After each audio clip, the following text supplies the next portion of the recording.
या बातमीचे प्रायोजक आहेत हॉटेल बडे मियां। काँग्रेसने कंगना रणावत यांच्यावर केलेल्या टीकेनंतर खासदार नवनीत राणा या आक्रमक झाल्या आहेत। काँग्रेसच्या प्रवक्त्यांनी कंगना रणावत यांच्याबद्दल आक्षेपार्ह वक्तव्य केलं। तो अपमान एकट्या कंगना रणावतचा नाही तर देशभरातील महिलांचा अपमान आहे। ज्या काँग्रेस पक्षाचे नेतृत्व सोनिया गांधी, प्रियंका गांधी करतात, त्यांच्या पक्षातील नेत्यांनी अशा प्रकारे वक्तव्य करणं हे निंदनीय आहे। जो महिलांचा सन्मान करत नाही त्याचा सन्मान देखील देशातील जनता करणार नाही, अशी आक्रमक टीका खासदार नवनीत राणा यांनी केली। आज कंगना रणावतला जे तिकीट मंडीवरनं दिलेली आहे त्याच्यासाठी काँग्रेसचे प्रवक्त्यांनी काहीतरी लिहून एक अशोभनीय शब्दातून एक महिलाचा अपमान, म्हणजे नुसतं कंगना रणावतचा अपमान नाही, या देशामध्ये राहणारी प्रत्येक महिलाचा अपमान या काँग्रेस पक्षाद्वारा झालेला आहे।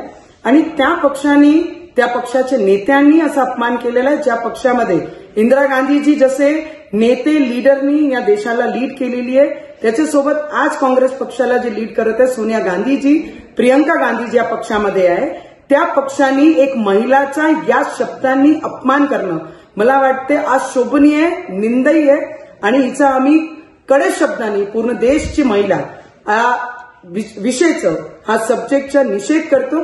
आणि या देशची सगळी महिला हे अपेक्षित आहे की काँग्रेसकडनं या पद्धतीचे बोलणारे जेवढेही लीडर आहे त्यांच्यावर इमिजिएट कारवाई करतील। आणि या देशाचे लोक जे काँग्रेस पक्ष आहे त्यांना त्यांची जागा दाखवणार आहे। जो महिलांचा सन्मान करत नाही त्याचा सन्मान या देशाचे नागरिक करणार नाही, महिला करणार नाही, एवढंच मी सांगू शकते। आणि या शब्दाचं आम्ही सगळी महिला आणि आमच्यासारखे लोकप्रतिनिधी जे काम करतात आहे, चाहे इंडस्ट्रीमध्ये असो की काम करणारी महिला असो, कोणत्याही फील्डमध्ये असो, आपला स्वाभिमान, आपला इमान घेऊन, आपले परिवाराचा सन्मान घेऊन प्रत्येक क्षेत्रामध्ये काम करण्याचं कर्तव्य ती पूर्ण करत आहे। तर हे काँग्रेसचे लोक, काँग्रेसचे नेते विसरून गेले आहे। जर या काँग्रेस पक्षाचे नेत्यांनी त्यांच्या असे बोलणारे जे लोक आहेत त्यांच्यावर जर कारवाई केली नाही तर या देशाची महिला हे समजन की काँग्रेसला महिलांचा सन्मान करायचा नाहीये आणि हे विसरून गेले आहे।